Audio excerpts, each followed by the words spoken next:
This is Trophy, the Scoundrel's Quarter, Part 26.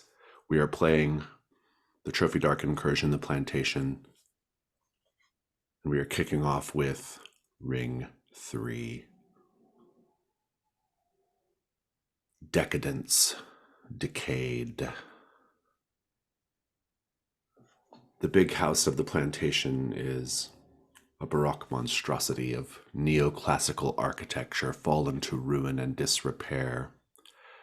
Ivory columns turned a blackened yellow from the endless smoke, carefully inscribed porch fence posts splintered and scattered about for kindling, cream-colored walls barely standing. A once impressive doorway adorned with filigree and gilt engravings has had the gold stripped away, including the doorknobs and hinges, while the heavy oak doors lie carelessly discarded.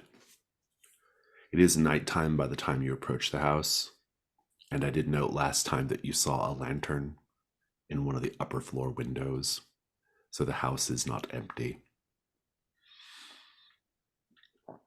You all kind of collapsed in exhaustion after crossing the rice fields and let the day get away from you. There is already quite a lot of tension in the group. There is some very direct evidence that a couple of you are working against each other, and I guess I just want to go around the table and find out what everyone's interested in doing right now. We'll start with Obeha. He's probably on the steps of this, leading up to this grand. I imagine there's maybe like a porch that wraps around this plantation, Sure, yeah. and so he's sort of just like reclining against it. Since I think he was the first one there, and I think you would see Kato and Murati coming up, and Kato's always a little weird. That's nothing new, but seeing the roots on Murati's arms and how much they resemble some of the growth that Kato's adorned with, I think he's instinctively very wary of Kato, wondering what he might have done to Murati. And so he will just very carefully have his dagger out, but like discreetly hidden. And he'll stand up and sort of dust himself off and say, "Well, I'm glad you both made it out."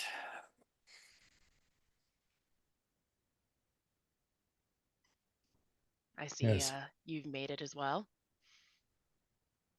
Yes, the both of you. It's Hmm. seems you two of you have bonded over something recently. Have you not? I wouldn't say that. Really? Those things on your arms point to something else. Like I just like pull my sleeves down so you can't see it quite as well. This is nothing. Let's just get on with what we're here for. Is it nothing, Cato? it is as Marathi says.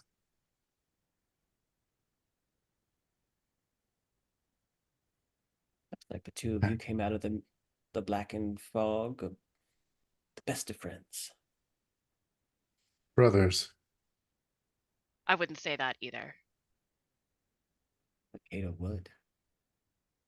What are you doing right now, Raphael?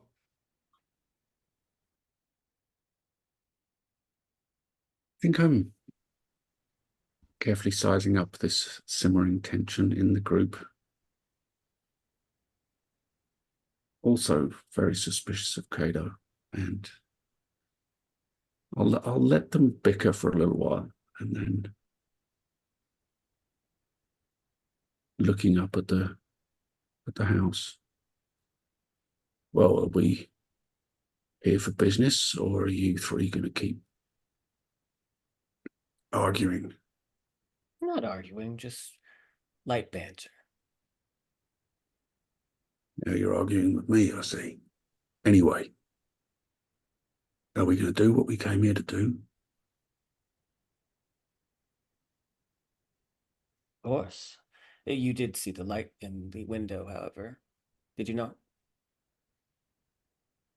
I got eyes, Abaya. They were a bit on the old side, so I wasn't sure how much they worked. And the eyes narrow at him as he says that. If it is anything, it's going to be squatters. There's nobody living here. Look at this place. The nobles did mention something about someone or something having put them out. Perhaps it's them, those squatters. Well, if they've been filling their pockets, they're going to need to be dealt with. Deal with them we shall. Well, Let's be about it then. indeed, let's. So, are you all going inside, or are you going to search the grounds, or what's the plan here? I want to see if there's like any sort of locks or traps that stick out, just in case this place has been like, secure, very like secured so that the nobles can't get in or something like that. It's a good move. Do you have any relevant skills? I have security, which I think would like sort of give me hints as to what sort of like security measures might be put in place. I also have silence, so I can move about pretty quietly. There are no traps on the front entryway, and indeed the doors are knocked off the hinges. Yeah, he will very carefully and quietly start to head inside. I join him, not as quietly. I'm not afraid of whatever's in there, unlike some people.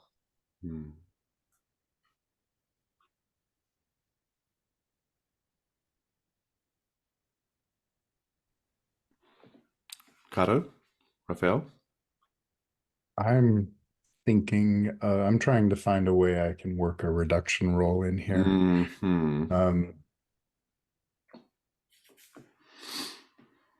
I think Kato would just sidle up to Raphael and say, "The pain, your hand, how is it?"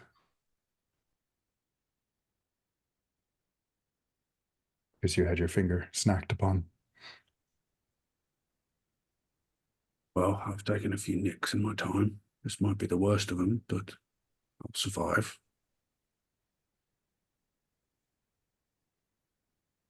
Would you like something more for the pain?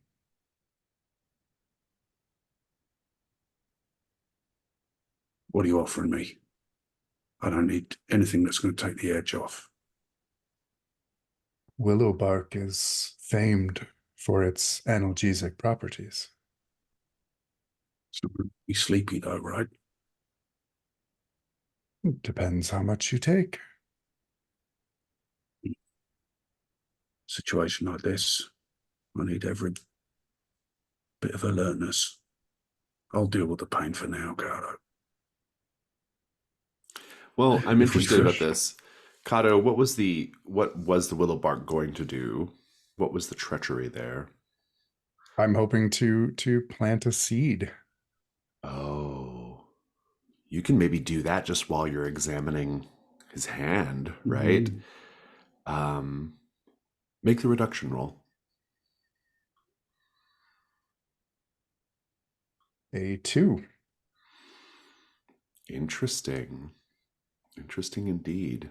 Raphael, you don't notice it, but Kato, give me the surreptitious implanting of the seed. What does that look like? I think just very subtly with his free hand, he reaches into his cloak and pulls out just a tiny little black speck that he just passes over Raphael's hand, and it's soon just slipped beneath the skin. I'm sure Raphael's hands are dirty enough that another little speck won't be noticed. Into the house then? I want to see that light is still there, presumably. I want to see if there's any indication of like shadows moving around where that light is. Interesting. Let's look at your I skills. feel like I'm asking for a hunt roll here, but it's not that. It's not gold, yeah. You have athletics, defense, surprise, and tactics. I like surprise as justification for what I'll tell you here. I will tell you that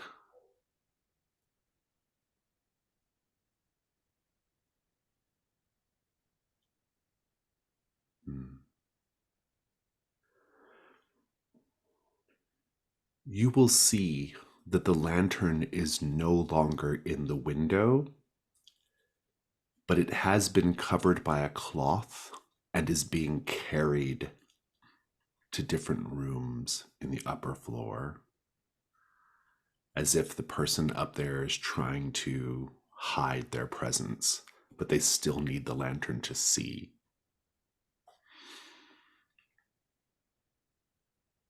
What do you do? Might be that all your bickering has given us away. Let's be quick about it before they can ready themselves.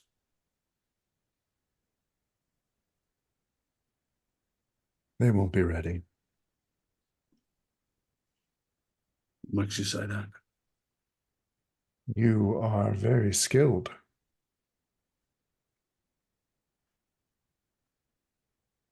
Raphael again gives a suspicious look.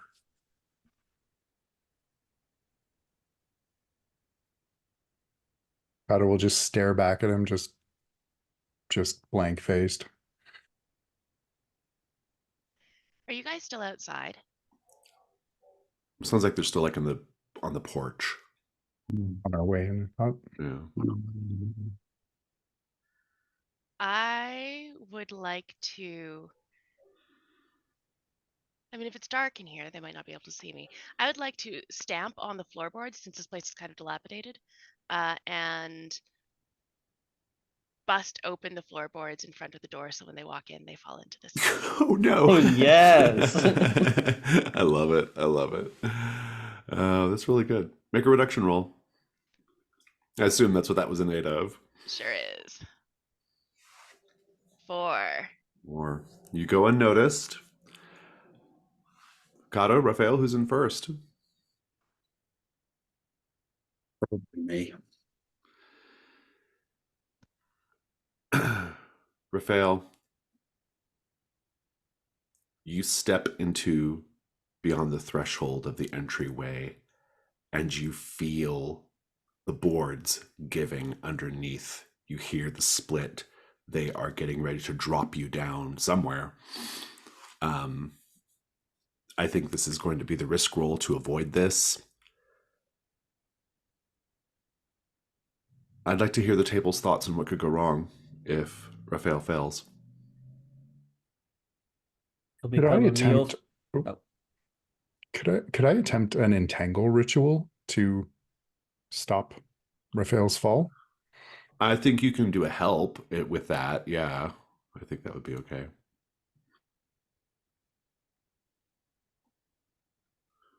What could go wrong here?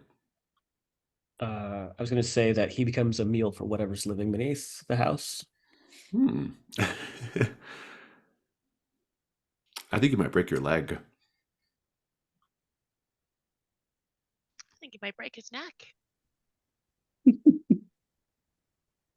All great outcomes, very fun outcomes. If there's no other extra thoughts, we'll get to dice. Do you have a skill that will help you avoid this fate, Raphael? I have athletics. And surprise. Yeah, you were kind of built for this.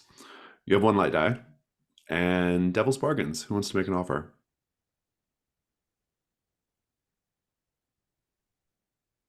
A bit of your blood will fall through, and something will get a taste for you. Rouse something down there. I love that. It's a great, I'll second that. It's a nice image, yeah.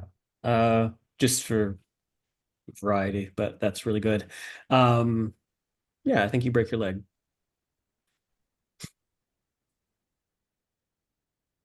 So tempting. I like the idea of awakening something in the house, so I'm gonna third that one.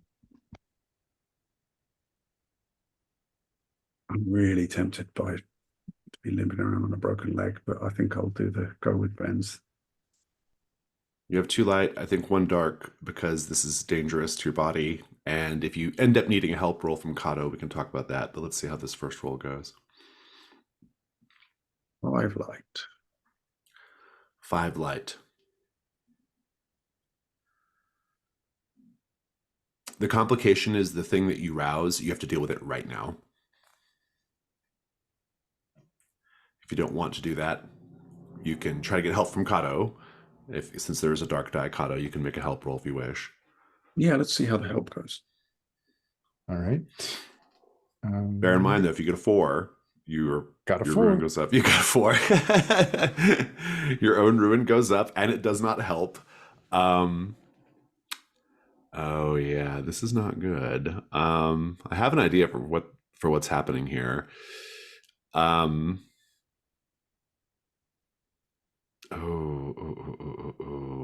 want to see if Raphael adds a dark die, tries again.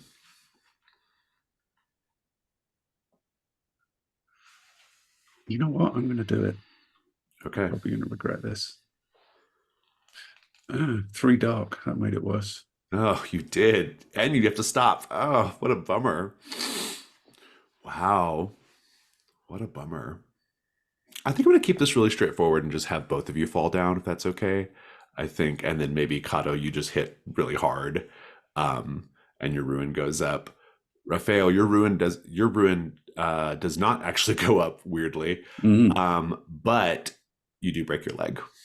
So take a broken leg condition. And Marati's deceitful behavior leads to tragedy in the plantation. I love it. Let's just have the scene. First, I just want to know, Kato, your failed attempt to help Raphael. Presumably the descent is slow enough to where you can actually prepare your ritual and try to lift him back out or something, but then it just all collapses and falls down. That's kind of what I'm imagining, but what do you think? Pulls you down I with, think he is not quick enough to really stop this from happening, and the plants reach for them to try and slow, but he didn't have enough warning. Raphael, you go crashing down.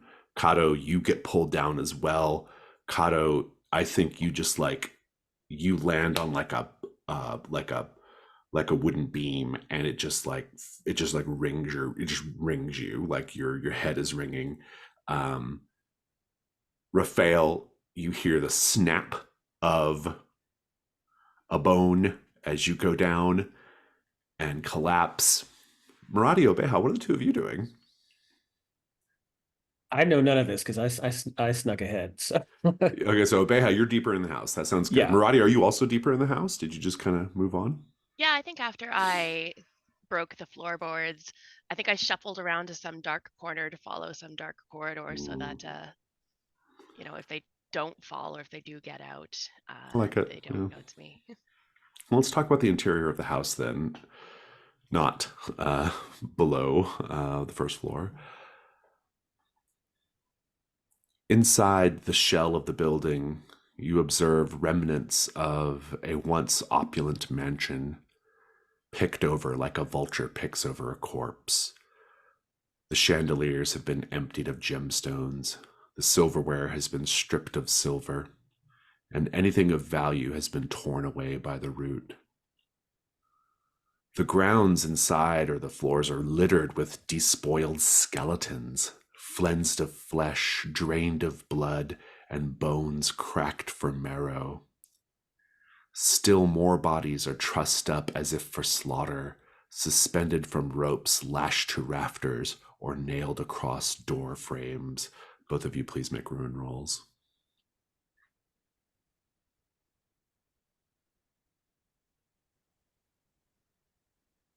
It's a 3. 6. 2. Raphael, you didn't have to roll. You're down below. Marati and Obeha. Marati, what'd you get? 2. 2. Okay, so you're good. Obeha, you got a 6 though, and you're going up.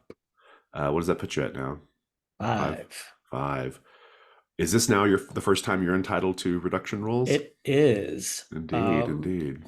It is the ruin comes from, because you said everything's just sort of been picked clean, not just Yeah, items, but like even flesh. flesh, there's bones, there are like decayed bodies strung up. Yeah.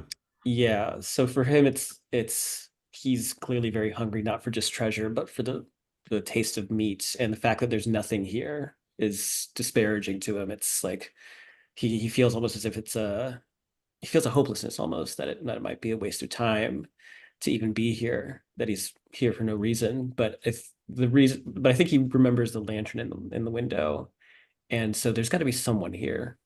So I would like to do the reduction roll, and how I would like to do that would be to. Well, I guess my first question is, Maradi, were you following me, or were you just sort of going off on your own? I think because I know you went in first, I think I deliberately tried not to follow you. But I don't Okay. think I saw where you went. I just think I tried to go somewhere that you weren't going. And the mansion is big too. So like there's lots Yeah. of like hallways and it's probably one of those like with lots of like little short, tight interlocking hallways and rooms, you know, like small compartments. But I think if we're both seeing the same thing, then we probably are close to each other. Yeah. I mean it's just kind of all about like, yeah. Gross. Um. Well, because your proximity to me was going to be the reduction roll, but if you're not close to me, then I'm going to wait. I'll leave it up to you though. No, I think in this kind of situation in the dark, if I'm trying to avoid you and this is trophy dark, I probably did not succeed at it. I think I probably have gotten closer to you than I expect. Okay, cool. So in that case, hearing first Maradi and his heavy footfall, turn in his direction and see sort of like glimpses of him in the shadows, and seeing everything around, there's not enough for all of us. I have to be the one to take it. And so I'll look to him and say, sorry, friend. And I will put my hands to like press them to the threshold of the door, nearest door that sort of like maybe goes upstairs. And I want to use my clay ritual to seal the door shut behind me so that he's basically trapped and kept out from this part of the house. Oh, interesting. Interesting, interesting. Use your hands to rearrange and reshape inanimate material. And so you're going upstairs and you're trying to block Maradi from going upstairs. Yes. I love it. Okay. Just do the reduction roll. I don't need a ritual roll.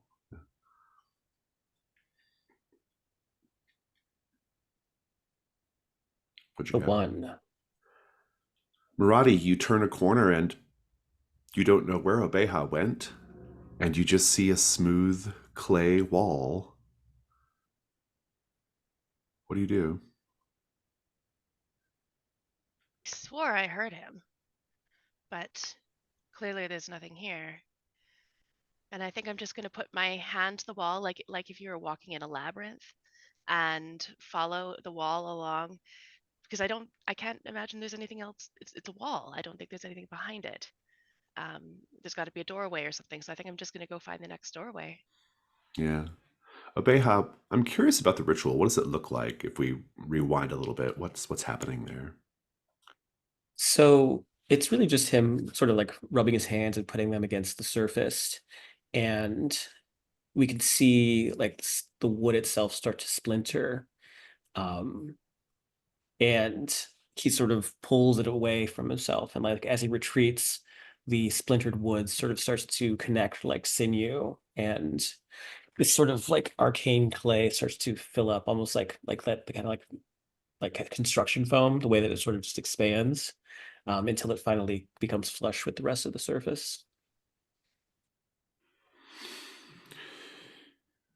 Kato, by the time you shake it off down there, you're probably like in a basement kind of area beneath the house.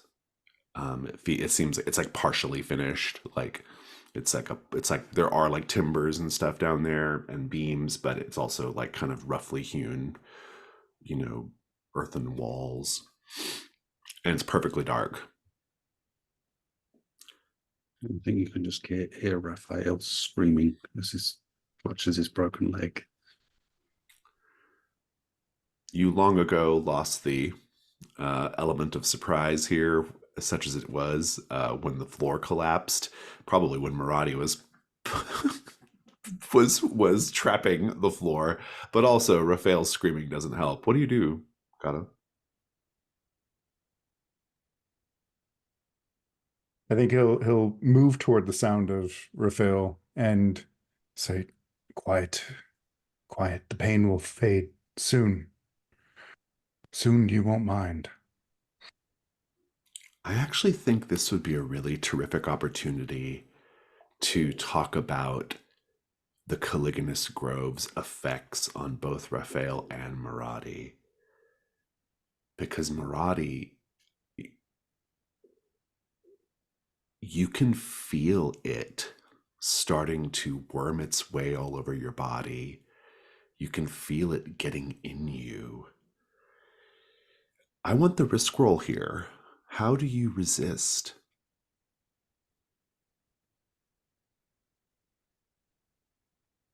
I feel like with anything, just stealing myself, just mind over matter. There's nothing that this thing can go do in my body that I am not in control of. It is my body. So I think I'm just sort of willing myself to stay tough. And What do we group Endurance? group what could go wrong here if Maradi fails to resist the infection?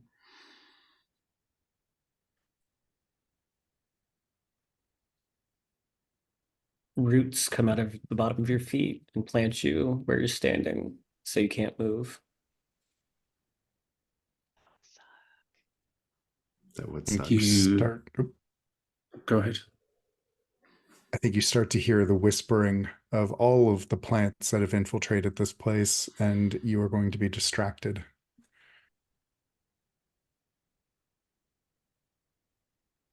I think you start to experience a sudden craving for sunlight, the light of day. Oh, that's good. I don't think I have anything to add. Those are all interesting outcomes. Let's talk about dice. Endurance, I'll take that. And everyone can make a devil's bargain as well.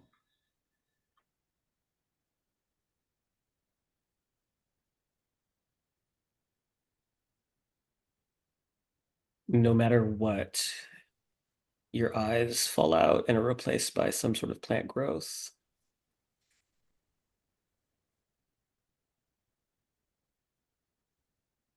Wait, say that again, Jack. I was distracted. What was it? No matter what, Maradi's eyes will fall out and will be replaced by some kind of like flowering plant growth. It's so horrifying. I love it. Yeah, I was thinking of something like along a similar line where your skin starts hardening and turning to bark. I'm going to second the eyes thing. I love that. I'm going to go in a slightly opposite direction of that. No matter what, you start to get a small amount of bioluminescence, meaning anything would be able to see you coming. You're a big glowing, big glow stick. Oh, I like being a glow stick. I want to take the glow stick. Okay, very good. Well, let's talk about dice. You got 2 light and 1 dark. Go for it. That's a 4. 4. Is it 4 dark or A 4 light. light? Complication is I think the complication is you pass by a window in your glowing state since it's nighttime and immediately catch the attention of something outside the house. If you don't want to deal with that, you have to add a dark die and try again. I'm going to try it again. Okay. 6 light. 6 light. You buy yourself some time. This is good. I want to check in on Kato and Raphael. Raphael, you're in the dark. Raphael's clearly injured. What are you doing right now, Kato?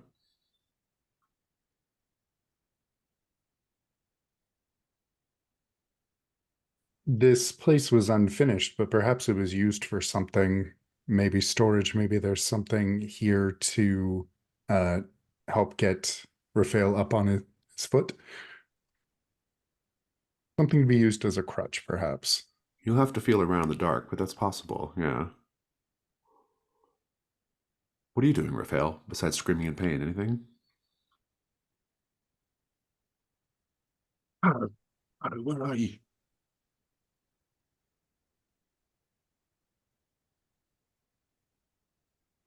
Oh, say that again. Rob, you cut out just a little bit. Say it again. Oh, sorry. Caro, where are you? Where are you? I think you'll hear distantly, hush, I'm seeking something to assist. Raphael, you're bleeding. You can feel the slick of wet by your left hand. When you busted your leg, you must have also torn the flesh a bit. And you can hear Kato over there in the dark. But right here in the dark, there's clearly someone touching you. Get off me. Who's there? And I think I'll start kicking out with my good leg toward whatever it is. Whatever it is scrambles a bit. And then you can feel them using you, your body, as a thing to lean on as they bend down into the blood.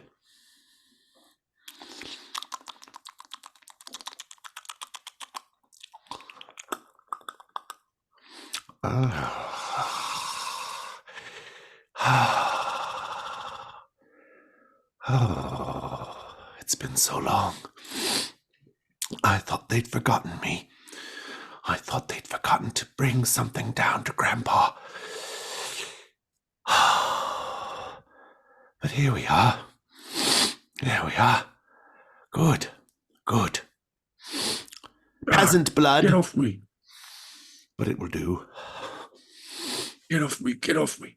And I think I actually want to try something here, given that I can't see and I've got an open wound and there's something on me. I want to actually try and produce some fire to conquer all of those problems at once, give me some light, potentially cauterize the wound and get this thing off me. Oh, interesting. Okay, I like this. We'll pick up with the scene in a moment. Kato feeling around in the dark. Raphael's bloody wound being licked. I haven't forgotten about Abeha. I do want to check in on Maradi. Maradi, give me this moment when you start to glow. What's that like? I don't even notice it at first because it starts so slow. And I think it's when I do actually walk by that window and I realize I could catch a little bit of my reflection and I can see that the blue lines are starting to glow a light green, like they're shimmering. And I move out of the way of the window quickly and pull my sleeves up and I see that the blue tattoo lines have become bright green. I can almost see like movement in them as if something's growing in between it, and whatever is growing in there is bright under my skin, and it's like I'm a walking headlamp. I think I try to pull as many layers over myself as I can Mm-hmm. to try to keep it down, but it's starting to shine through my clothes as well. Mm. Abeha, despite the decay and disrepair, this home evokes the culmination of your wildest dreams made manifest. A big house filled with countless rooms, boasting priceless art and artifacts, theoretically, perched high atop a hill overlooking a manicured lawn, and in better days, gently swaying fields of gold where the servants toil away. The scene probably also evokes foreboding predictions of losing everything you've worked so hard to attain.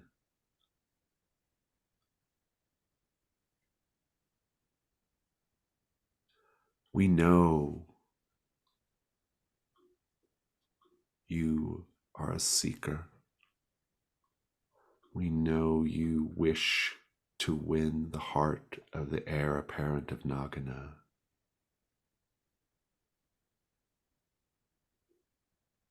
And all the treasure that's here, no doubt hidden somewhere, will help you do this. But one of your companions will try to take it away from you. Who?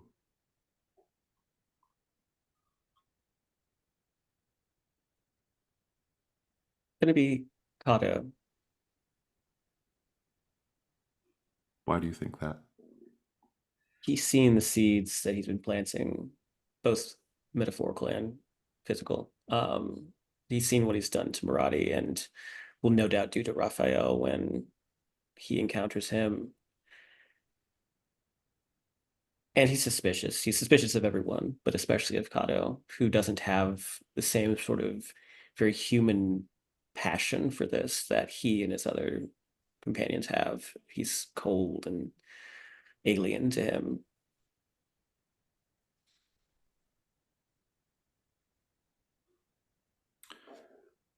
From across the hall, an open doorway, Obeha, where you see the hooded lantern, and you can just make out the shape of someone in the dim light sitting in a chair. You can see enough, it's illuminated enough for you to see the lower half of their body. They're clearly dressed in finery, fine silk stockings, satin breeches, waistcoat, bejeweled shoes, a little bit worn around the edges, but certainly not as grime encrusted and disgusting as the nobles that were out in the road earlier today. This person says, I recognize that look on your face. You have the look of someone who wants more than they were given. Someone who deserves more and is willing to do whatever it takes to get it. And with that, passes ring 3. Let's take a 10-minute break.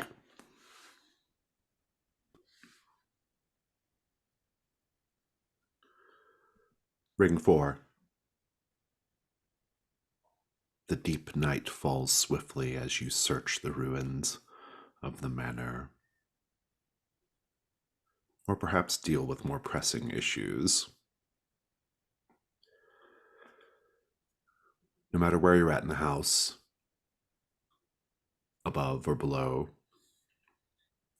you hear things in the distance, outside. A keening wail of some sort of bird, a night scavenger, circling overhead. And somewhere in the distance, perhaps, hopefully, in another estate, pained screams of animals being dragged to the butcher's block, but maybe humans too.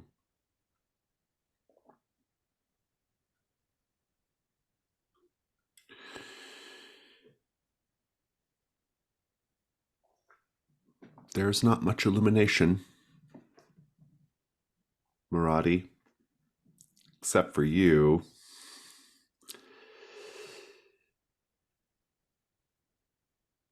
You start to become aware of things outside in the tall rice, shuffling, rustling,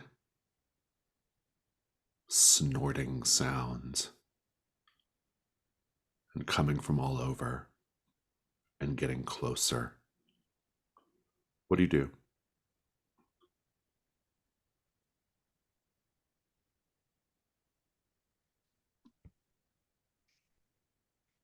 I think I'll be safest sort of in the middle of the house. I don't want to stay near the windows or the edges.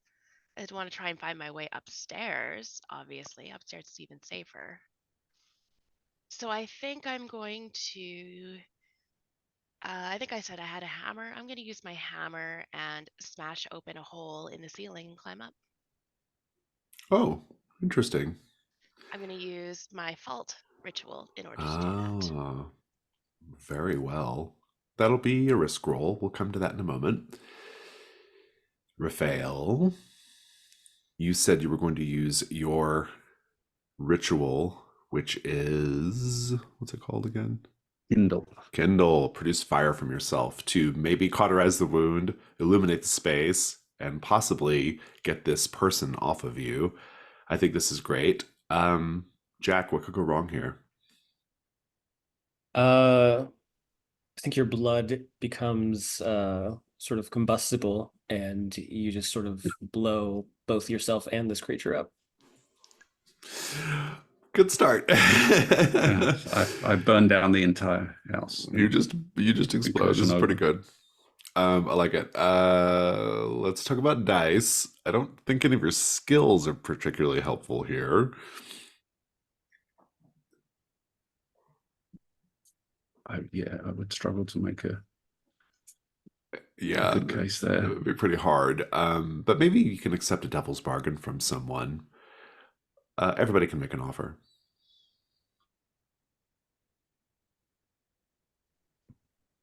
No matter what, the basement, the cellar, especially since we just broke all the floorboards, is full of kindling.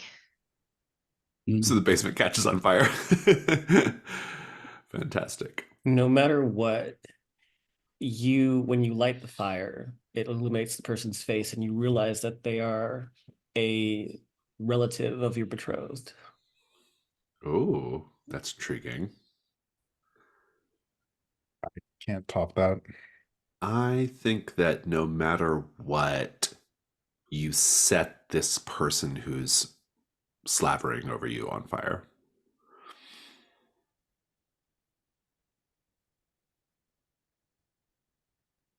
Those are three really tempting offers. I think I'm going to go with Amanda's offer. I want to start a huge fire in the basement. Very good. I love it. One light, one dark. Go for it. 4 dark, and my rune goes up. I'll owe you a condition. I think the complication is that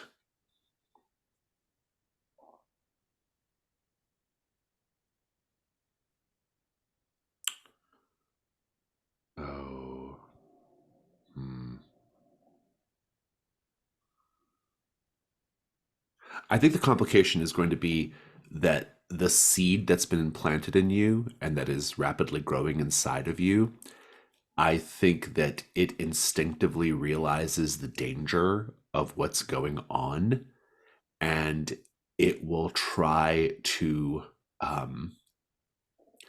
it will essentially try to like burst forth other seeds from your body in the hopes that some of them survive, which will cause its own complications. If you don't want to deal with that, you have to add a dark die. I don't think I can because the dark was the dark was high. Light. Oh, yeah. So then you're done, and your rune's going up. Well, that's why your rune's going up, because you have little seeds bursting out of your flesh. Let's think about what that scene looks like. Kato, what are you doing right now? Because you probably overhear this person licking up Raphael's blood, and you're still kind of poking around looking for things to help with the leg, presumably. What else? What do you do?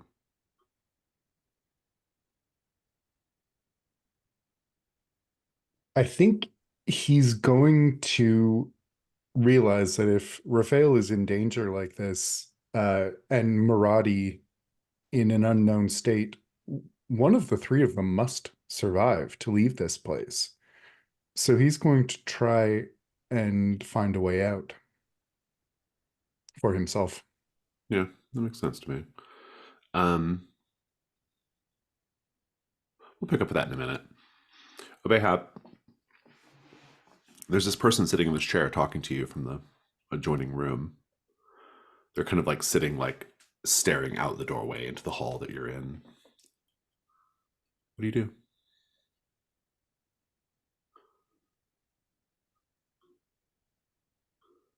He still has his dagger drawn, but it's like behind his back, and he's sort of carefully sizing up the situation. And when he when he speaks to Obeha, he'll go, well, all of us want for something, right? What is it that you want? I have everything I want. I wanted this place. I wanted my uncle's wealth that he hoarded and kept to himself so viciously. I got everything I desired by causing the uprising. And now here I am, ruling over the ruins. Cheers to me. Cheers. But you have all of this. Surely you're not content, though. You can see him. Face is still occluded by the overall darkness of the space, but you can see that he's pouring wine from a decanter. He pours Is it like some, extra thick wine? it's just wine. It's not blood, if that's what you're asking. Okay. It's wine. And he sets it out on the table and pours 2 glasses, and he says, "Come, join me."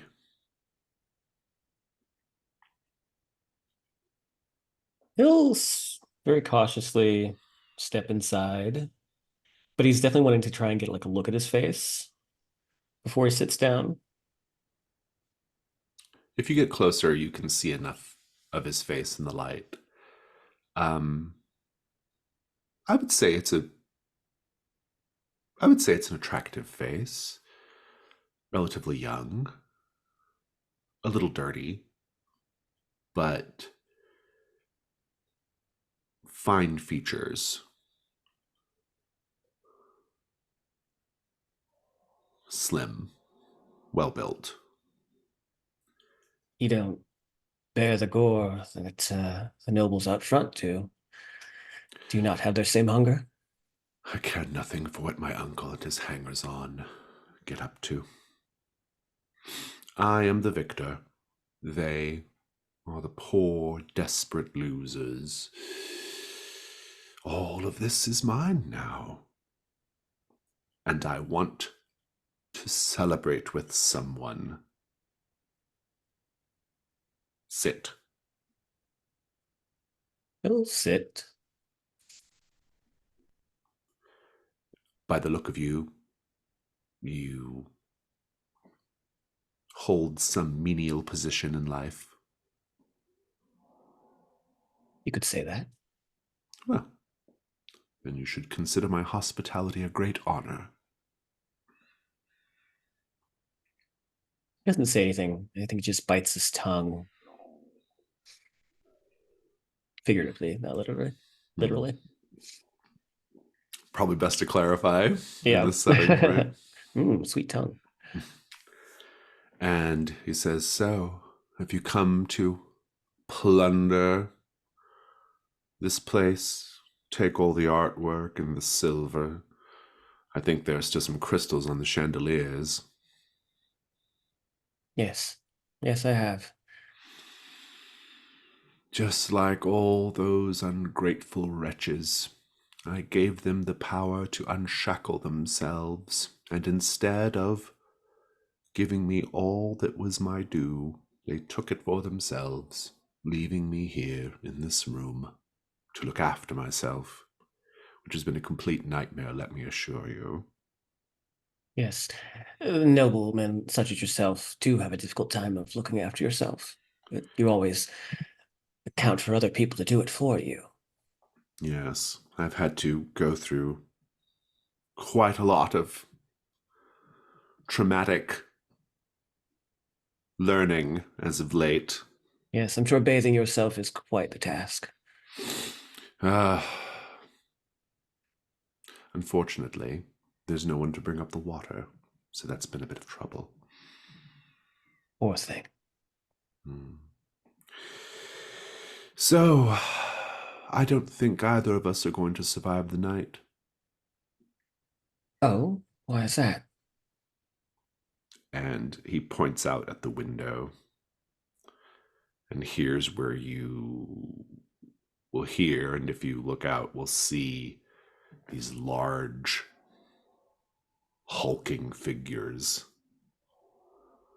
circling, cordoning the house. They are dragging large knives, hooks on poles, other implements along the cobblestones, the scratch of metal on stone. You hear them, their terrible grunting.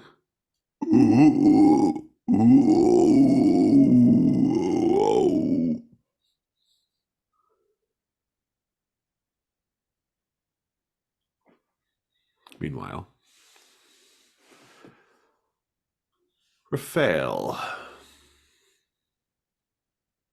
what does your ritual look like?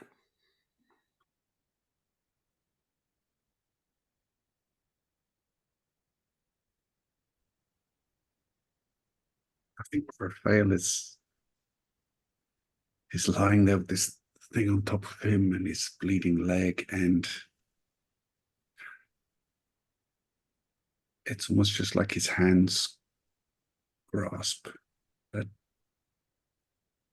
there's a tension goes through his body, and then just a sheet of flame springs out, fairly small flame, but just like a fraction of an inch from his skin, just all over, like when the chef comes to the table and lights a flambe dish on fire. So it's just a kind of brief flash of flame, I think, but yeah, enough to cause some illumination and apparently catch something on fire. Yeah. In the brief flash of illumination, well, first you can feel the pain from your leg rapidly disappearing as it's seared over. It intensifies briefly but then closes up. Leg is still broken, obviously, but at least you're not bleeding out. And in the flash of light, you actually see the individual who was licking your blood. It's an old man, just a few strings of wispy white hair atop his head, liver spots staining his scalp, quite wrinkly, withered, scrambling about, scratching about. His mouth is smeared with your blood. He is wearing extremely tattered, rat-bitten finery, and he doesn't seem to have the use of his legs because he's crawling about with his arms and his lower half just dangling behind him. And he sort of scrambles back as best he can when the place illuminates. Kato, this is when you'll notice that you can see a little stairway across the way that will go back up to the main floor. But also you will see the fire rapidly spreading and about to consume the stairway. You will also feel your boot kick, and indeed you nearly stumble over a heavy wooden door in the floor, a hatch that goes even deeper. What do you do? That seems less risky than risking the fire. I am very flammable. Going down the hatch? Going down. If you go down the hatch, I don't need to roll. You can just do it. But Raphael, what are you doing right now? Because now the room's on fire, and you can't get around very well. I think I'm just scrambling away from this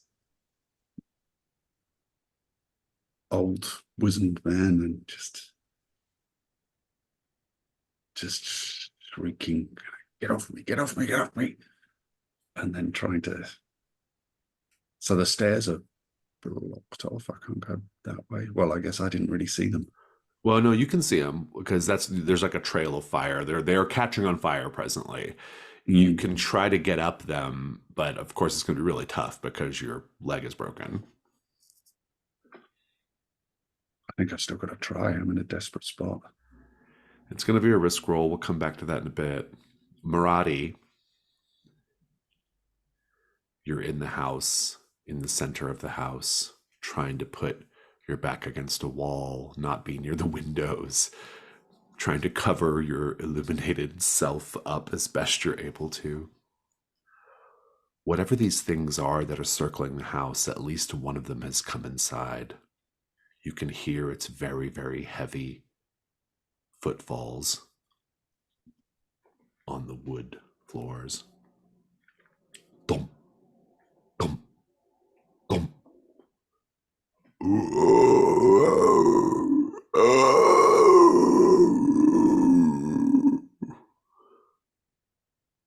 It's skulking about. You can hear it. What do you do? I think I already rolled a 6 for the ritual to bust the Oh, ceiling open and climb up. that's right. So was the 6 dark or 6 light? Light. Okay, good. Go ahead and just describe your escape. Yeah, I think I hear these noises and I've seen what's out the window. Well, what I could see of what's out the window because I'm very bright and you can't, windows don't work like that.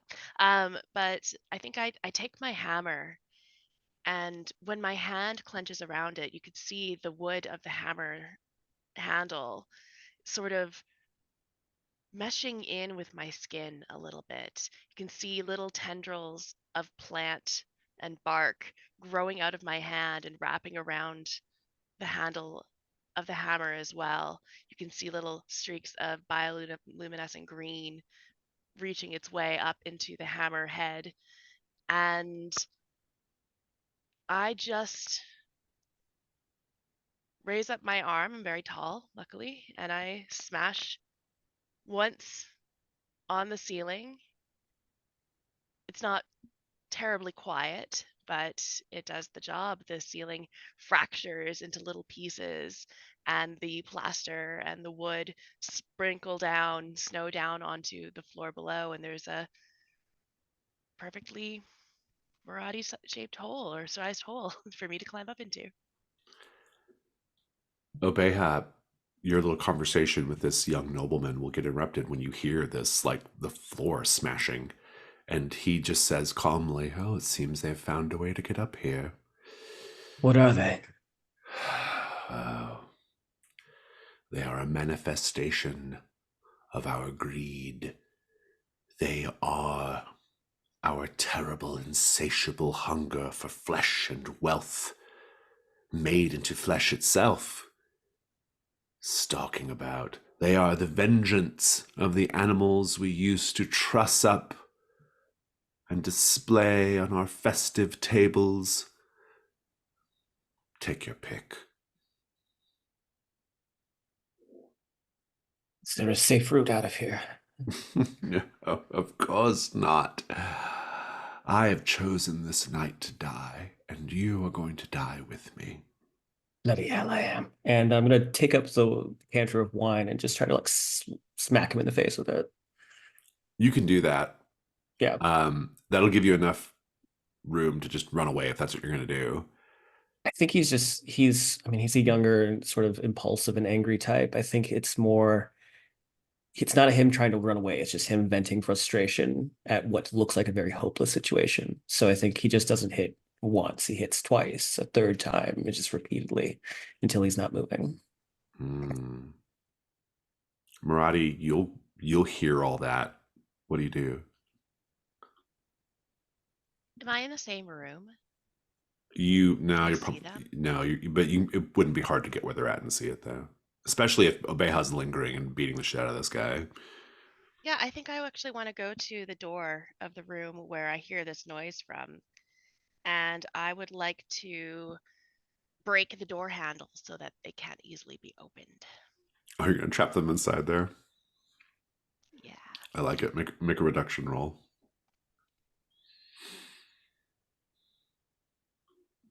That's a 6. Obeha, you turn and see Maradi closing the door to the room that you're in. And then you see the door handle. You can hear the door handle being smashed so that it jams the door from opening. What do you do? He stands up and rushes to the closed door, and he holds and jiggles the handle and realizes what's been done. And he just sort of presses his forehead to the door and chuckling to himself, stupid fool. And he is going to put his hand on the knob, and he's going to let the magic of his ritual sort of start to tingle. But he's not going to use it just yet because, after all, he's a lockpick and he's trained to get out of places.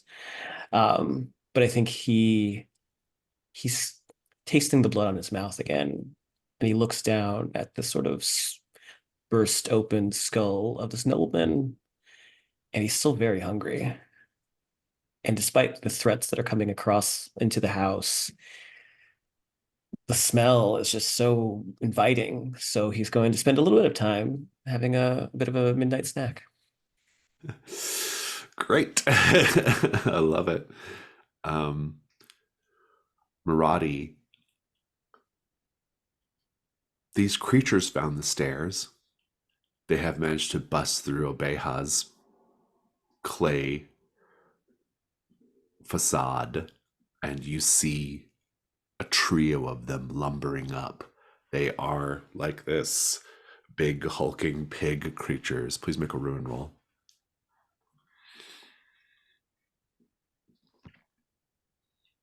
3, which is my ruin. So you're keeping it together. What do you do?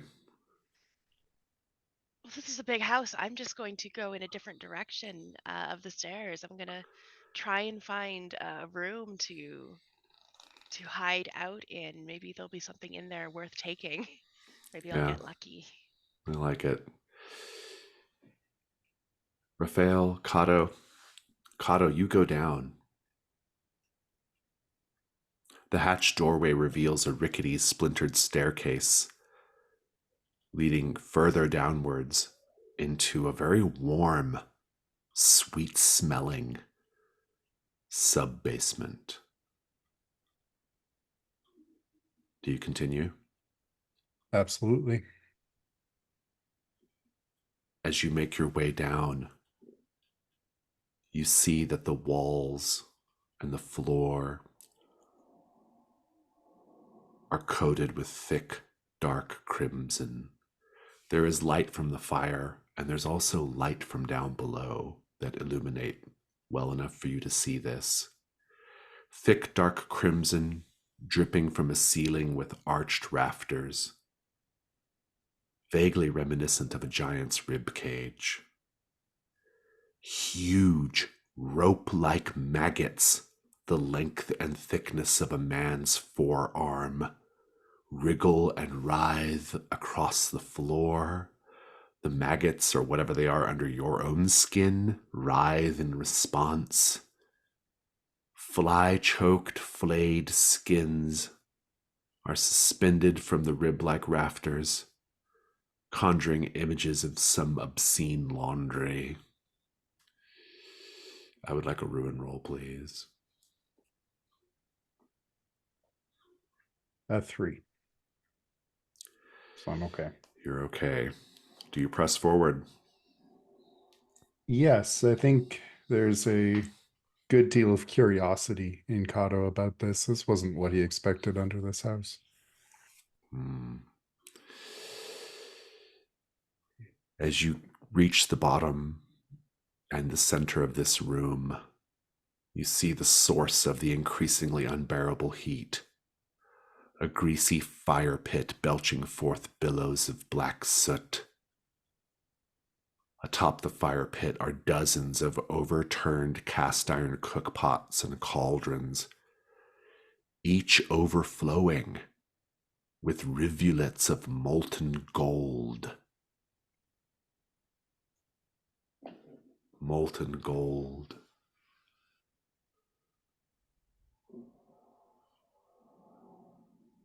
Will you risk searing your own flesh to fill your hands with gold?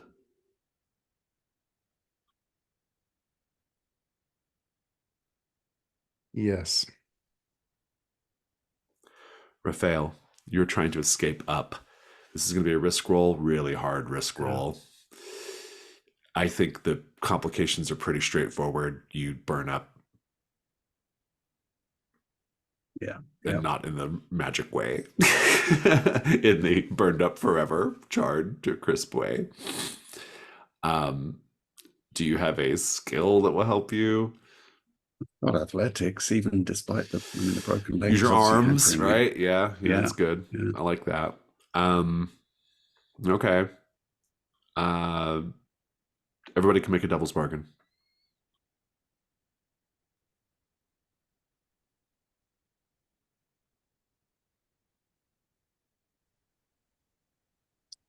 No matter what, just as you are about to escape, Grandpa leaps out of the fire, takes your leg and rips off from where it's broken.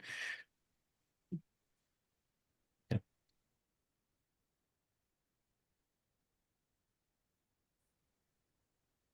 Any other offers? Think like one of those acorns or seeds that are activated by fire. The plant growing within you is going to absolutely aggressively start colonizing you. Yeah, there's already seeds bursting out of your flesh, right? We need to memorialize that at some point. But I like the idea of it's just like aggressive, like trying to just take you over, just doing whatever it can to survive. Yeah. Yeah, I don't have anything better than those. I'm gonna say that I don't know. I like all those. Yeah, you pick from those two. Yeah, I think I'm going to go with the plant taking me over one. Yeah. All right. 2 light, 1 dark. 6 dark. 6 dark. Well, you succeed at least. And you go up to 5 ruin. Now entitled to do reduction roll, by the way.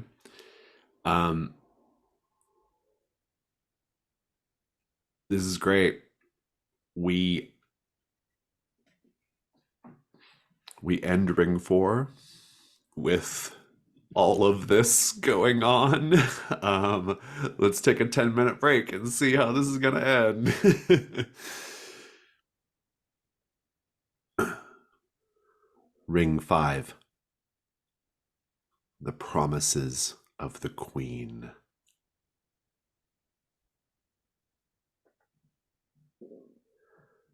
The sizzling, popping smell of burnt flesh and hair in the air.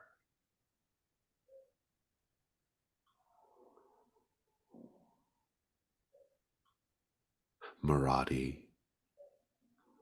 as you are trying to be quiet, or at least escape, a rat scurries across your boot. It flops over and bursts open, writhing with maggots. Please make a ruin roll.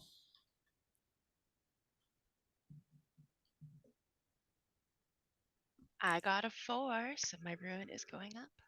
Indeed.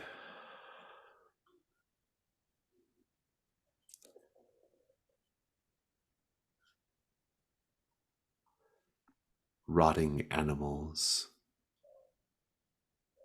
trussed up for slaughter, arranged in geometric patterns.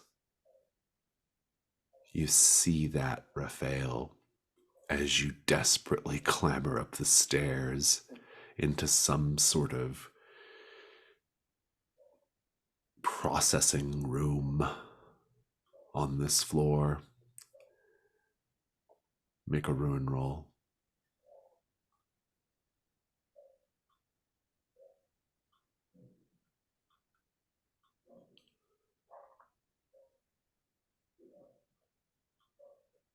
What'd you get?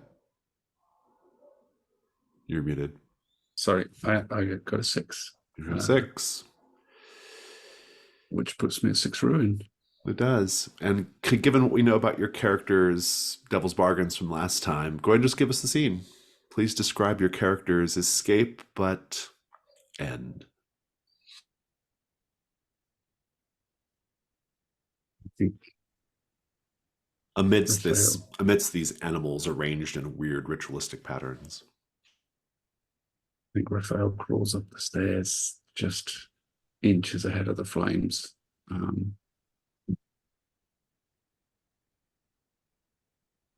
And almost gives a little half chuckle as he gets to the top, thinking he's outrun things, and he tries to drag himself off the floor, lifts his hand up onto the edge of this table as part of this processing room to pull himself up, but there's like the edge of some kind of meat slicer there, and his hand just grasps this, and the fingers are just immediately sliced off, and he collapses to the ground, and the flames are licking ever closer, and he screams as he stares at the stump of his hand where he'd had a thumb and 3 fingers before, but now there's none, and starts to use, clutching this under one armpit, he starts to use his other hand to try and drag himself across the room. But there's a step behind him, and a thump as something clops down on the back of his head, and his face is just mashed into the ground. Teeth spatter. The seeds burst from his head as this, whatever this is, clumps into the back of his skull, and everything just goes black. At this precise moment, back in Fort Durin in the Scoundrel's Quarter, Jack, on Night's End, how do we see that the forest has loosened its grip on the Scoundrel's Quarter ever so slightly? We immediately do like a hard cut to someone cracking open a melon and splitting it open, and we see the black seeds inside, and this person is scooping it out, handing it off to children into these small little bowls, handing it off to different festival goers. And as this is going on, we can see in the background that this sort of like eerily sort of faint green glow that was sort of like creeping in from the surrounding forest is sort of starting to like dim. Scoundrel's Quarter ruin is now at 3. Obeha, the young nobleman, bloodied, reeling on the ground but not dead, looks at you, and through blood-soaked, blood-choked mouth says, Why? And here, I will say, Obeha, that the nobleman looks like the heir apparent of Nagane to you. What do they look like? They have the same sort of pale urine yellow of the diamond that also resembles the yellow of the heir's eyes. So they both have the same kind of like yellow eyes that intrigues him. Make a ruin roll.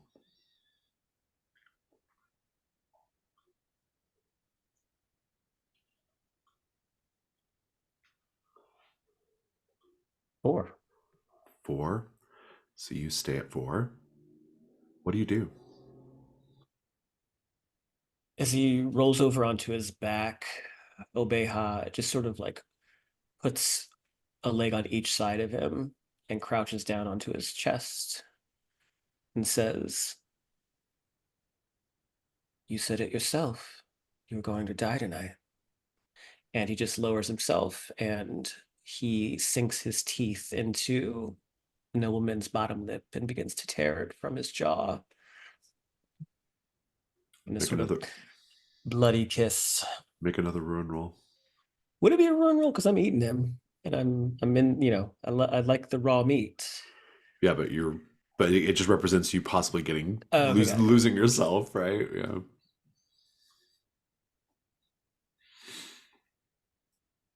That's a 3.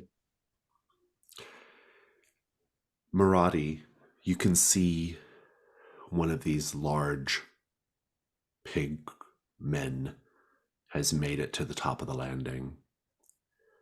You're hidden presently, but you can see it.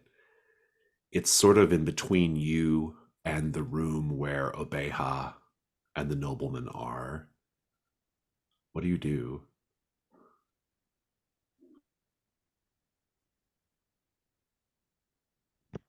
Is there any debris nearby? I would like to pick something up and throw it at the door where Obeha is so that the thing goes that way and I go the other way.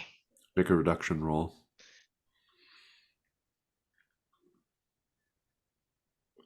4, which is my ruin. All right.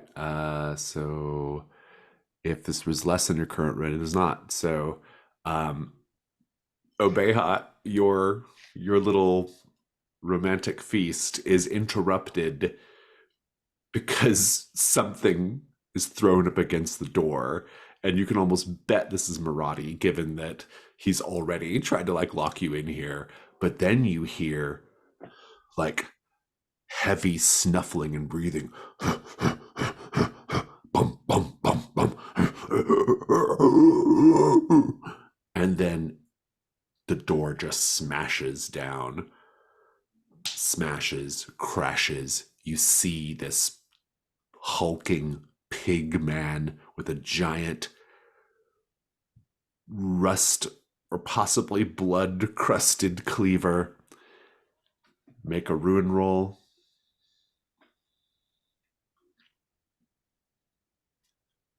3, so my ruin does go up. What'd you get on the? 3. Oh, what was your ruin? Was that 4? Oh, so it has. You have to roll 5 for it to go up. Oh, I totally got that backwards. Sorry. Yeah. What do you do though? He looks up immediately, meat and blood dangling from his mouth, and sees the hulking boar creatures, and instinct kicks in. He's got to get out of here. So he's going to cast his prey ritual to try and just sort of burst out of the window and just get out of Dodge. I like it. We'll come back to that in a moment. Kato, you are moving forward to thrust your hands into the molten gold, to claim all that will help you save the Caligulus Grove. But perhaps you are paused briefly when you see down here in this hot space, littered with overturned cauldrons and glittering molten gold, you see a monstrously beautiful and beatific figure in the shadows, clad in gore-streaked servants' whites. You know instinctively this is the Sow Queen. Her pinkish skin glows matronly beneath prickly fur as her cloven hooves crush powdered bone and splatter molten gold underfoot. She drags a sodden cloth sack the size of a grown man across the room and empties the contents, chunks of raw meat, organs, severed limbs, and seemingly gallons of blood into one of the smoking gold-filled cauldrons. She then stirs it with a jeweled, golden ladle. The smell is savory and cloying. Vile and ambrosial, a rich, heady scent.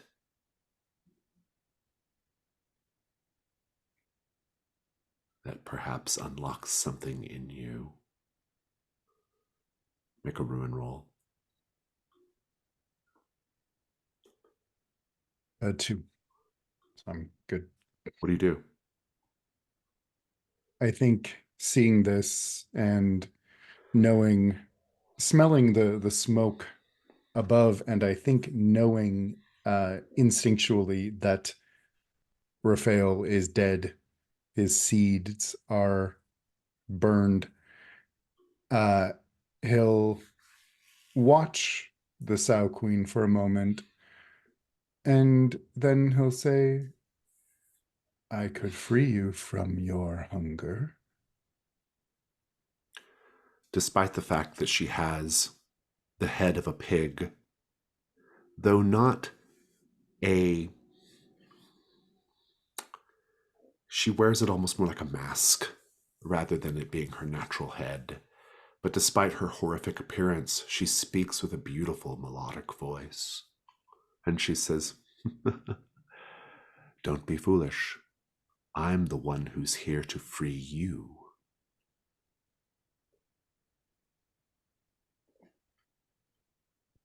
He'll pause and say, my lady, I am free. You are not. Inhale deeply. Take into your nostrils and lungs the smell of your desire. Do you? He chuckles and says, so my lungs died many days ago. I desire only one thing. I desire meat. Bring me the meat that you brought with you here to this place, and I shall exchange it for all the gold you could ever hope for, enough to satisfy your pressing needs. I will even show you a safe way back up to the top. Go and collect the meat and bring it back to me, and then you may leave with my treasures. No need to plunge your fists into the molten vats.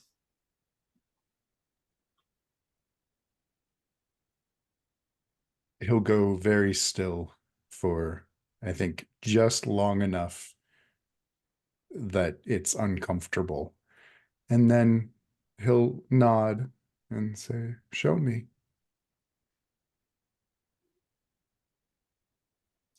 She turns, and you see that there are essentially like vents that like let the heat and the smoke escape this subterranean place. And she points at one and says, that will take you all the way to the top floor, where even now some of the lurid meat hides from my children.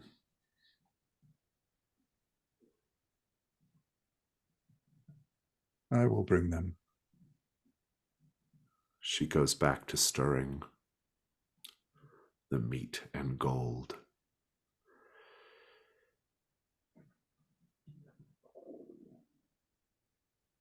Obeha. Ritual.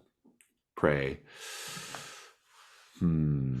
Spurred by pursuit, you can run faster and with greater endurance. Just getting the hell out of here. I love it. I think what could go wrong is that the thing catches you and carves you up. Acrobatics will certainly let you get the hell out of here. I think make the graceful tuck and roll down to the ground, but maybe there's a devil's bargain in play. Who wants to offer one?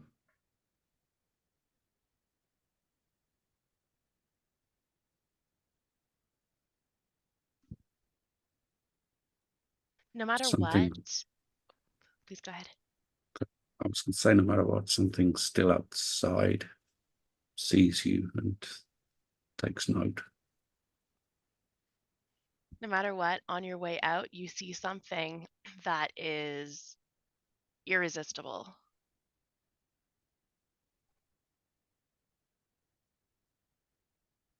I don't have anything. I'm going to say that no matter what, you're going to encounter the nobles from earlier in the day as they march on the manor to reclaim it. I am gonna risk it for a biscuit. So I'm not gonna take any devil's bargains. So yeah, we're gonna see what happens. One light, one dark. Let's have at it. See if you get out of here. It's a 4 light. 4 light. I think the complication is going to be you'll escape, but in doing so, you're going to drop the treasure.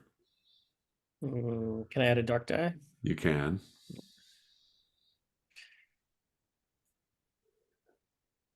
Six light. 6 light.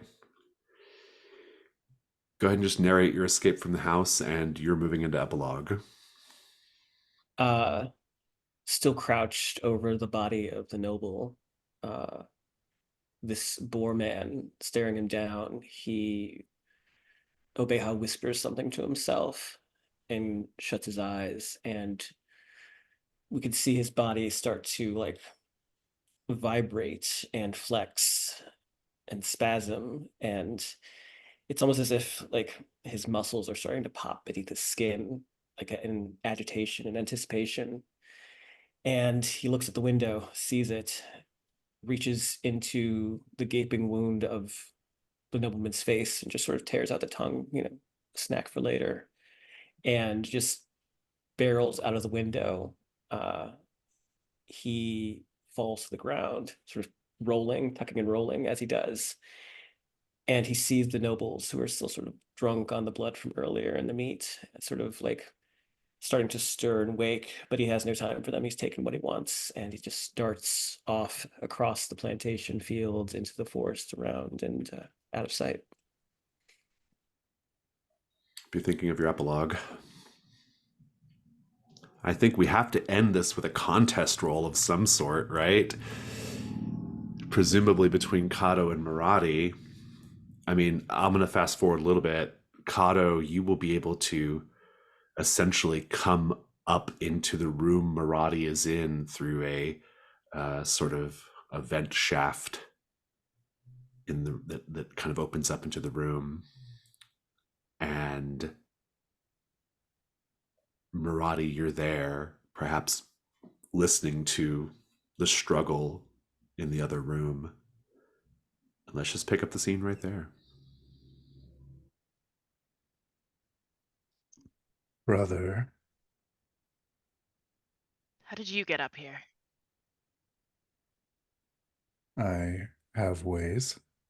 You will learn them. I'm gonna pull up my sleeve and show Kato that I've got all this green luminescent stuff. What have you done to me? What is this? As I said before, you are part of the grove. You make it stop right now. No, Right now. Do you hear me? We gonna don't like have to puff be myself up all big. enemies. The smells pouring into this room are incredibly cloying and sweet. We What's could take down this there? place, both of us. So far, I haven't seen anything worth taking. You're also starting to smell smoke from another part of the basement that is burning up right now. In fact, I think it might be on fire. What have you Then we seen should to move make you want quickly. to? Treasure. Untold riches below. And a queen who thinks I will help her. What did she ask you to do? Bring meat. And you expect me to believe that we're teaming up to go and defeat her, rather than you bringing me a sacrifice. One of us needs to live. We have a better chance together. How much treasure are we talking about? Cauldrons of gold and gems.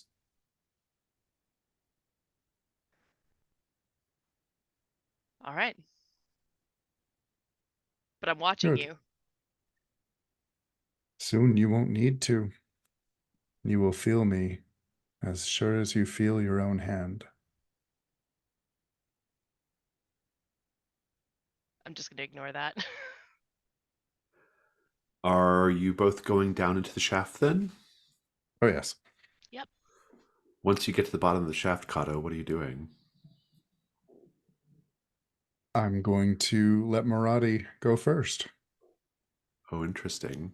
Murati, do you go first? Yeah, I do. Then what? Where's this treasure?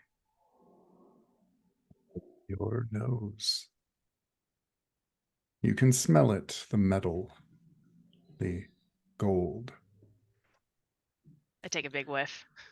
It just smells like sweet, burning meat. I don't smell anything.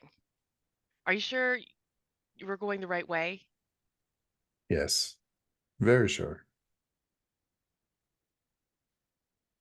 Yeah, I think I just continue to head towards wherever Kato says the thing is.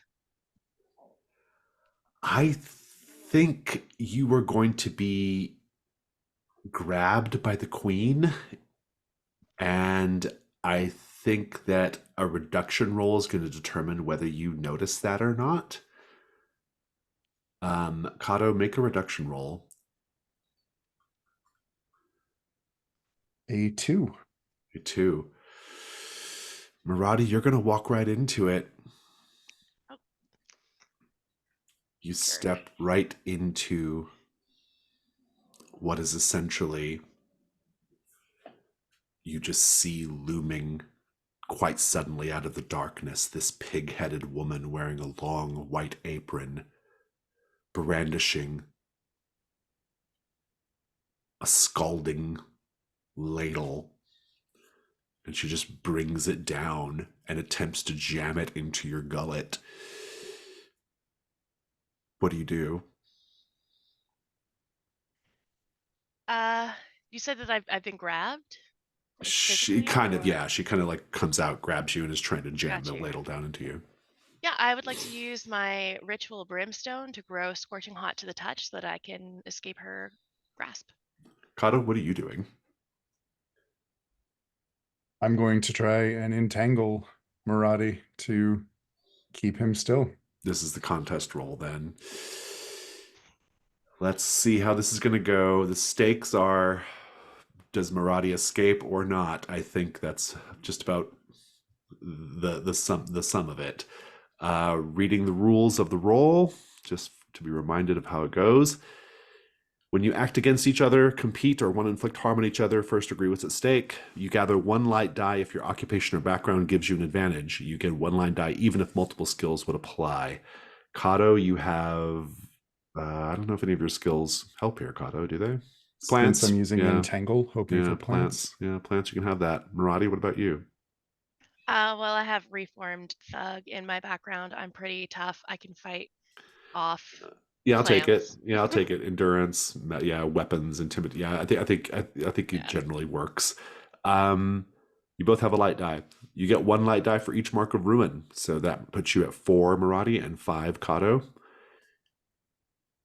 The contest is inherently dangerous, so you take a dark die. So that's 4-1 and 5-1, and of course, as many additional dark dice as you wish to risk. Bear in mind that any dice.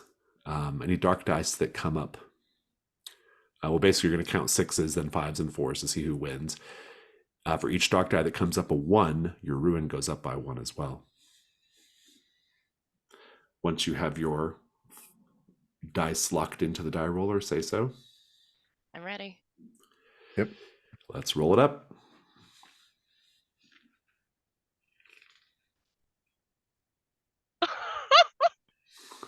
Wow. Maradi with 4 6s, but 3 1s on the dark dice. Maradi, you do escape, but you are lost to the plantation. That is the outcome because you won. Because Kato only got 1 6. And so you are, you escape this attack, but you lose to the plantation. Kato, you actually don't get any ruin increase at all because you didn't get any. You only risked 2 dark. Just so people know, for people watching, Kato rolled 5 light and 2 dark and got 1 6. Maradi rolled 4 light and 5 dark and got 4 6s, but also 3 1s on the dark dice. So, yeah. Kato, you're going to epilogue. Maradi, describe your escape, but also your succumbing to this place. I think it all comes down to the ritual. I start to glow hot. The light that was coming off of me that was bright green has started to burn a neon orange, a flame orange, and it's just emanating all around me. You can see the heat sizzling off even in this warm atmosphere. And as I am burning, the queen drops me. Just sheer reaction when you touch something very, very hot. And the ladle that she was bringing down swipes over nothing as I sort of stumble out of her grasp. And that's when the entanglement starts to happen. The plants that are twisting up my legs and twisting around my arms, twisting around my chest, but those are burning as well. You can smell the burnt plant matter. You can smells like a forest fire, and the plants burn up and fall to the ground in pieces. I take 2 steps towards the vent where we came in to try and get back up. I'm still burning hot, and I didn't know what happened to Raphael. The heat of the seeds and what it does to them. The seed that's in me that the seeds that I've had in my body longer than Raphael did start to proliferate and get bigger. They start to pop open, and you can see it inside of my skin. You can see the bulges and the little, almost like tumors, as they grow bigger and bigger, and pieces of plants start bursting out of my skin and bursting out of my chest, bursting out of my neck, bursting out of my eyes, until all you see in this dank, smelly, sweet cave is a tree, its roots buried in the ground, that looks vaguely like a person trying to run away. Rob, at that moment, in the Scoundrel's Quarter at Night's End, the forest lets go of the Scoundrel's Quarter just a little bit. What does that look like?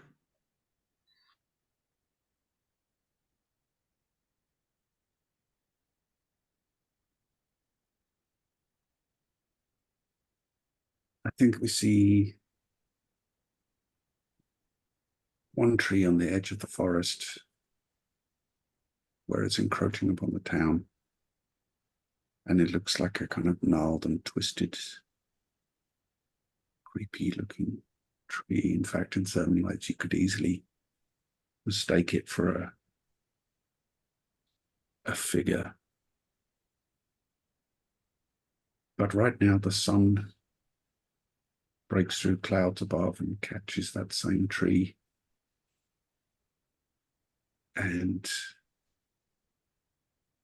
one of its leaves kind of opens in the warmth of the sun, and it's a bright, beautiful, fresh spring green.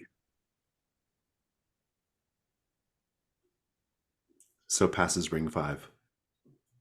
We'll take a quick, like a 3-minute break, just to give you time to think about your epilogues. If your characters suffered 6 ruin, maybe think about, you can epilogue showing how the world is affected by their absence, or whatever other way you want. If you want to however you want to memorialize your character, basically. Try not to implicate other characters in your epilogue, and I'll see you all in just a few. Epilogue. Who wants to go first? I can go. I think we see this manor many, many, many years in the future, and the bodies are still around. It's even more dilapidated now. The paint's basically gone. There's boards missing. It's half falling down. And growing up through the center of the manor, taller than the manor itself, is a very large, broad tree. The beings that have been hunting and eating in the area have been hanging bodies off of the tree branches to drain out in bowls, big vases underneath the bodies. So it is being put to use. It's a very useful tree. As night falls, people, beings, things start to walk towards the mansion, coming out of the forest, coming out of the trees, following the bright bioluminescent green light that the tree calls, or the tree has calling to them from inside the manor.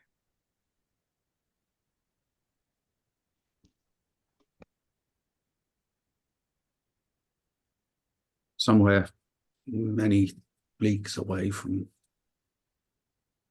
the corridor, we see a woman, quite poor and shoddily attired, and she's following along with a hand cart surrounded by a group of other people, and they're the camp followers of an army. And we see her struggling through the mud and the mire, dragging this cart through over rutted terrain, churned up by the army that they're following.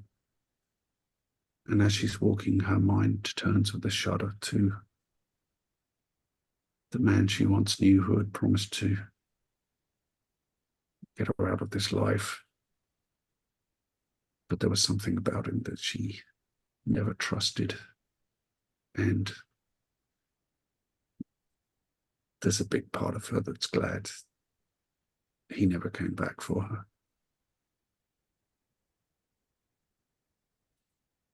Elsewhere in the world, we first see sort of glittering streets of Amberette and the hustle and bustle there. We see Obeha. He is finally returned to civilization, and he enters this beautiful, ornate tailor, like the clothing store, boutique. And as he enters, we cut away to a place that looked like Nagana. It's filled with people who have these sort of like serpentine features, and they appear to be at some kind of outdoor fair or festival. There are lots of tents and carts, and there seems to be foot traffic moving deeper into this park towards a particular exhibition. And we see this beautiful, like, wrought iron pavilion. It's also a cage. And we see inside a young man, scrawny, but dressed in bloodied and dirtied finery. We see that he has his hands wrapped in bloodied bandages, but he has no fingers. And the barker of this exhibit, a tall man with the sort of the slit of nostrils of a snake and the greenish iridescent scales, he regales the crowd of the story of the man who would be the prince of Nagana, except for the fact that when he brought the heir, the yellow diamond, some strange hunger overcame him and he murdered her. And this was his punishment, to feast, to fill his hunger for the entertainment of those he thought he could be a part of. And we see, looking up and looking very just eager and hungry, is Obeha. His hair is long and greasy and disheveled. His eyes are sunken, and his beard is just smeared with encrusted gore, much like the nobles he had met months ago. And all of these sort of higher up, highborn Naganese citizens are just sort of gawking at him, mocking and laughing at him.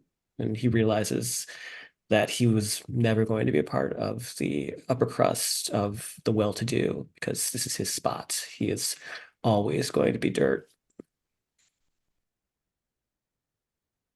I think in the remains of the cellar beneath the plantation, in that room with the what had once seemed like the inside of a great being's chest, the strips of meat have been replaced by fronds like from ferns, and instead of maggots, there are large, thick roots crawling through the ground. But elsewhere, north of Kaldur, in the town of Kavir, it is once again time for the Blackberry Festival. And they have a new sponsor this year, and a stranger from the south who has come to celebrate. And this man is wearing a cloak that seems to cover every part of him, but it is very fine. And as he walks past a batch of blackberries, his hand, pale, almost skeletal, reaches out and just deposits a dusting of fine black seeds amongst the blackberries. The Plantation. That concludes our session for today. Let's go to Stars and Wishes. Whoever wants to begin. I'll begin since you all have been talking. That was a lot of fun. I really like this incursion a lot, and it always kind of, I've run it maybe 4 or 5 times, and I've had really, really different outcomes in all of the games. They've all had kind of like different, like, they've all kind of ended differently. And what was interesting about this one was how you all split up really, really quickly once you got to the house, and that really changed the nature of the story a lot. But I really liked it. Everybody did a really good job of leaning into the danger, leaning into the betrayal. The descriptions of things were really great, like the descriptions of your characters' downfalls. The epilogues were excellent across the board. Just really harrowing stuff. Yeah, it was great. It was a really, really good time. I enjoyed it. Yeah, this was great. This is a very disturbing incursion, and I loved it. It was really gross. The noises, of course, Jason, that was disgusting, and I loved them. I really loved the conversation between Obeha and whoever that nobleman was in the house. I thought that was very fun. It was tense, but still funny. And it struck that balance really nicely. Rob, I have a note. The epilogue. Ouch. Ouch, man. the the woman just totally forgetting about him and not forgetting about him, but being like, yeah, I'm glad he's not here. That's rough. I also was really, really disturbed by when you were talking about your character's death, the teeth splatter thing. That like just shook me. Ugh, so gross. Loved that. And then Jack, you taking that and making it into the melon in the scoundrels corner. That was disgusting and awesome. I really, really loved the way you tied those in really nicely. Um, I really liked Obeha being the weird cannibal and you leaning right into that. I would not expect anything less of you, Jack, and I'm glad that you did it. Um, Ben, this is one of your weirdest characters.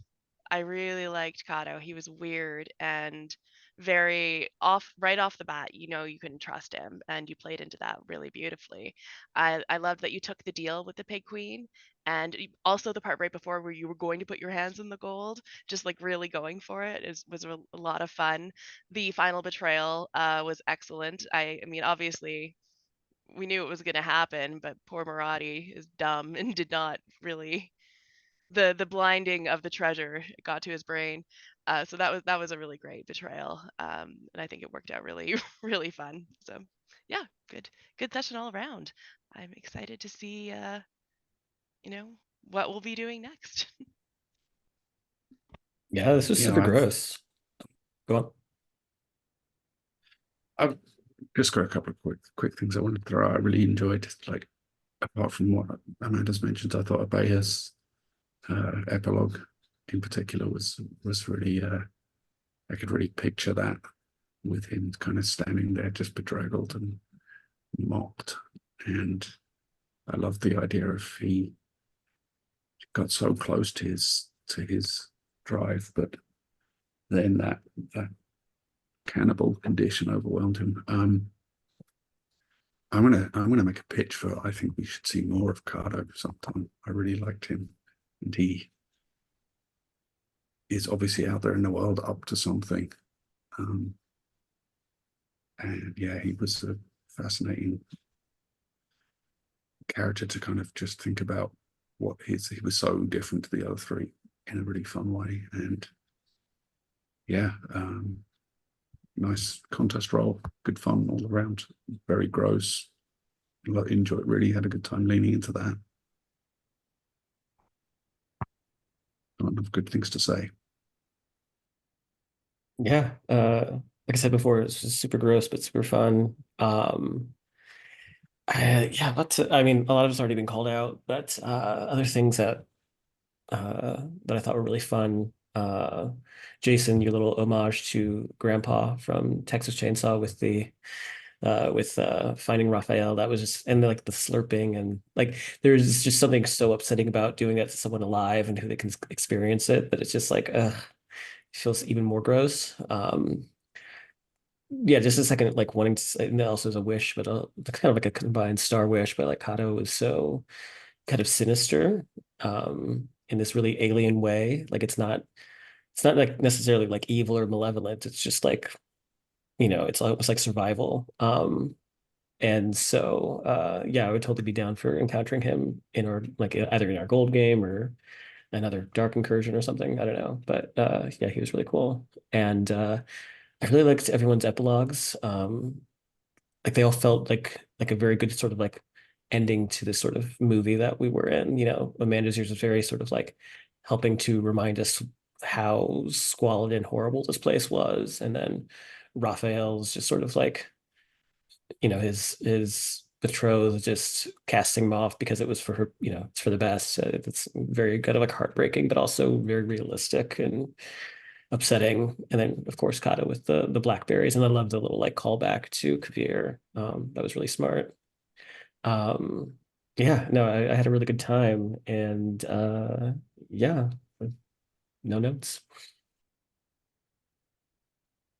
There's little I could add that hasn't already been said. I would echo all of it. I really appreciated the echoes in the night between the decrease of ruin in Yeah. the Scoundrel's Quarter. I thought that was just artistry, and it was really great. All the epilogues were amazing and so cinematic and fit everything really well. I would also love to see Kato be a problem in future for somebody. I'm not picky, and yeah, good stuff. This was gross and fun, and the noises were top shelf. And looking forward to seeing what new trouble is coming our gold characters' way. Well, Yeah, if oh, go ahead, Jack. I was just gonna say, if Kazian dies, Well, Otto yeah, could well, come a to. Trophy Dark character can become a Trophy Gold character really easily, right? Or be used again in Trophy Dark, right? The kind of picking up on like next time, I think what I want to do for next time is to give all of you as players an opportunity to take a look at dangling story threads before next week, and or take a look at like possible things to go follow up on and do that we've experienced so far in 26 sessions of this game, and let you all decide what you want to do next as a group. And then and then as long as you give me a little bit of heads up, I can prepare for it. So we have that great tracking of dangling plot threads that Amanda's been doing, and there's lots of things that have been left unexplored in the campaign, right? And so I think that's what I want to do for next time, is I want to just open it up to you all to do whatever you want your treasure hunters to go do, and then we'll figure out what it needs to look like in terms of the game's structure. So, but yes, 2 sacrifices were made to the forest, taking the Scoundrel's Quarter back down to a safe 2 ruin, and so you are all allowed to continue adventuring. I don't have anything else. Any other stars and wishes or thoughts before we go? All right, then. I'm going to wave goodbye to everyone.